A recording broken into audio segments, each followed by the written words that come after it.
What is up, everybody? It's your boy Duty back again with another video, and I talked a little bit about this on Twitter today and posted it out on my commentary section. But I thought maybe it would be best just to create a video. I also talked about this on my stream. If you guys didn't catch my stream at 12 o'clock. It was fire. Your boy Duty was cooking, Phil. Oh my lord, it was some great content. It's out there if you guys want to check it out.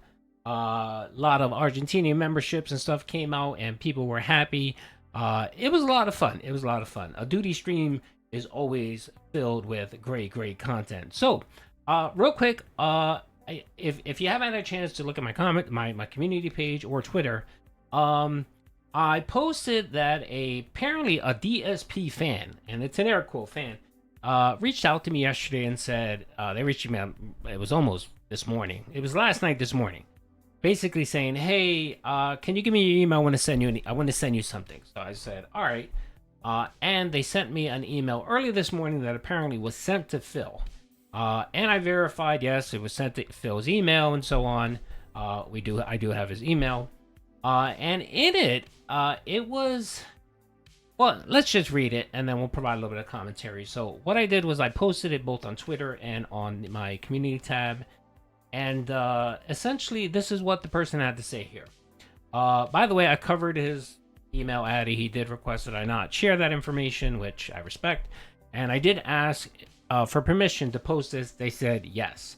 So let me read it. I'll provide some commentary and let's get into this. So first of all right, so he starts off with saying, "Hey, Phil," which I guess is a normal greeting. He goes, "Okay. Hope this email finds you well. I spent the last few hours trying to decide whether or not to send this email. After some consideration, I thought I owed you this much. Some background." That's a little funny because that's a bit of a DSPism there, because Phil likes to kind of speak in these type of tones. By the way, the email was in a lot of bullet points, which I don't know why, but okay. But I condensed it. I didn't like watching. I didn't like seeing the bullet points. So he goes on and says some background. "I've been a longtime fan of your content, mostly on demand, and was a regular watcher during your Twitch days. I would occasionally support when I could, but considered my view and engagement sufficient." Makes sense. "I'm one of your viewers who attends your streams when you're playing a game that interests me. The last month, I've watched several of your playthroughs and must say I'm deeply disturbed by your behavior." Okay. And then he goes on to say, "Allow me to explain," which of course is another DSPism. "I'm a 22-year-old business owner of a deli in Brooklyn, New York." Okay, so he's a sandwich shop owner. That was another little red flag here that got me thinking, okay, this might be a LARP here, because we know our boy Phil loves to talk about sandwiches and using the sandwich shop analogy. But let's keep going. And again, if you're asking me if I think this is a LARP, I think it is. It might be a LARPer who may have been a Phil fan. I'll talk about it after the email. But all right, so he's a deli store owner in the Bronx. In Brooklyn, New York. "As a fellow business owner, I understand the need to please your customers. Happy customers equate to more income. That's a fact. It's simple economics. I have noticed you decided to engage your audience for feedback on what games they would like to see. While I understand this method of collecting information, okay, it's not the most efficient method. I agree, because you have hundreds of people, many of them trolls, giving various feedback, giving various comments, and most of them can be just bogus. And yeah, it makes no sense. You can't build consensus. Building consensus is kind of dumb, especially when it comes to content creation. So I agree with that. Let's see. Why? Well, you have several hundred people that attend your streams, all with varying opinions, facts, and biases. True. Some people like fighting games, some people don't. You also have an army of trolls who try to hurt your business at every turn. I don't think you need that comma there, but regardless. Now, you're going to say, how else am I going to get feedback? The feedback I need. Okay, that's another philism. Well, that's pretty simple. Well, let me use my experience as a deli owner. I have 25 items on my menu, items that I know people like and purchase through months of researching and conducting data analysis. Okay, that makes sense. Do you think it would have benefited me to spend hours asking my customers what they want me to serve? No, that would be insane. That's a fact. That's true. I think surveys are fine for your customers because you figure a survey, if a person is going to answer a survey, they're going to be honest because they want good food. They don't want you to serve shitty food, so they're going to give you a valid opinion. So a survey is fine. But in this case, Phil can't do surveys, so I understand what this guy is saying.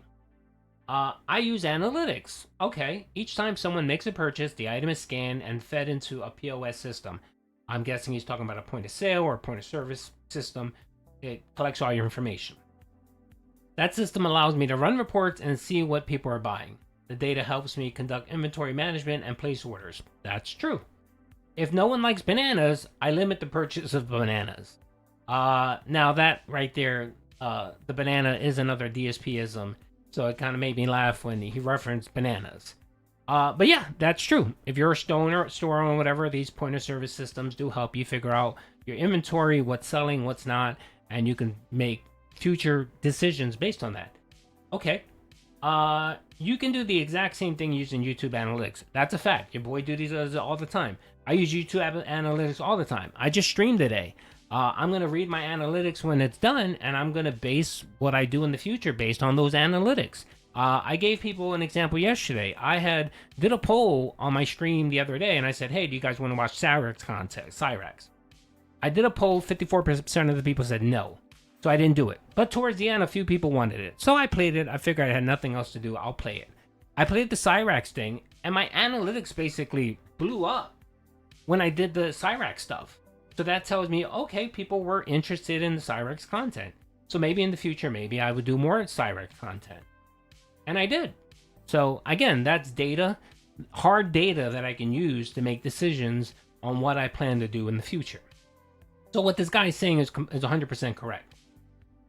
You have all the information you need to make an informed choice on what you should be playing, what content your viewers are interested in. True. This eliminates the trolling element from your decision making. Okay. Anyway, that's free advice. Now on to why I really sent this email. His sentence structures are a little confusing, and I think a lot of that had to do with because he did bullet point a lot of stuff.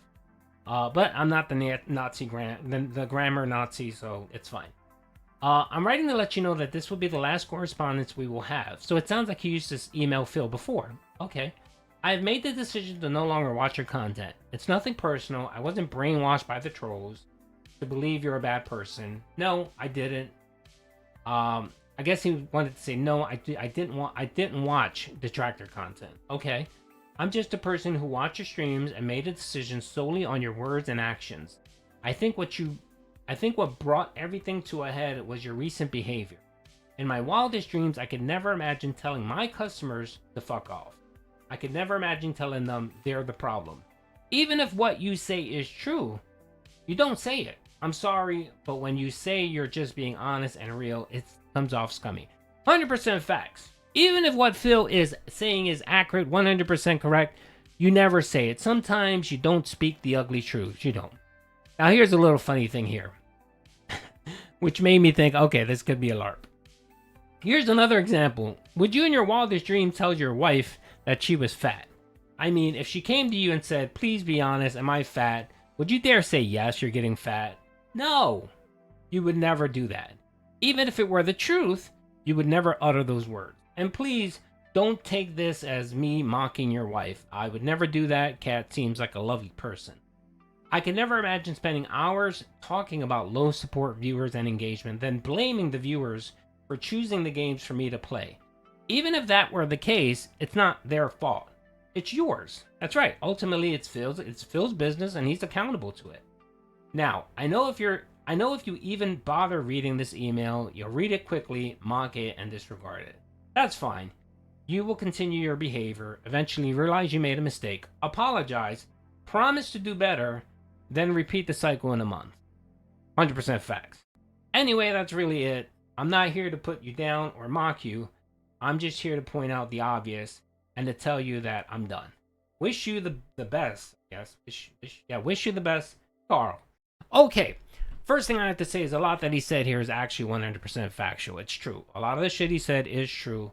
I do agree with using YouTube analytics and not just randomly asking people in your chat what they want to see. You have hundreds of different people with different opinions, different attitudes, and of course, you have the troll army that's going to LARP and give you bad information. So that's 100% accurate. The analogy too about Fat Cat and being honest, that's spot on, but that kind of made me think, okay, this might be a LARP. But it doesn't take away from the truth of what he's saying here. This is honestly true. And if Phil decides to read this and talk about it, it's going to be very difficult for him to refute this. But what he'll do, of course, is mock it, make fun of it, call the guy a dunce, an idiot, and probably call him a troll. And that's how just Phil rolls. But instead of actually looking at this and really taking it to heart and doing some soul searching, he's just going to mock it. So do I think this is a detractor? Probably. It's probably a troll. It's probably a LARP. But it sounds like a person that's a LARP, but kind of wants Phil to succeed. He kind of is cheering for Phil, because I know Wings has a lot of those people. Wings has a lot of those people that they don't like him, they make fun of him, they troll him, but deep down they kind of want him to redeem himself. They want that redemption arc. And this could be it. This could be someone that trolls Phil, but has kind of hopes Phil has a redemption arc eventually. Who knows? I think that's kind of it. That's my opinion on it. It should be interesting to see if Phil actually reads this and comments. That should be interesting. So just wanted to share this information. I asked the guy if Phil responds in email, because Phil does that from time to time. He'll respond via email, but not comment. I asked him if he can share. He didn't respond. So if I hear back and I do get the response email from Phil, I'll ask him if I can share. If I can't share, I'll at least try to summarize what Phil said. Anyway, hope you guys enjoyed the video. Peace out.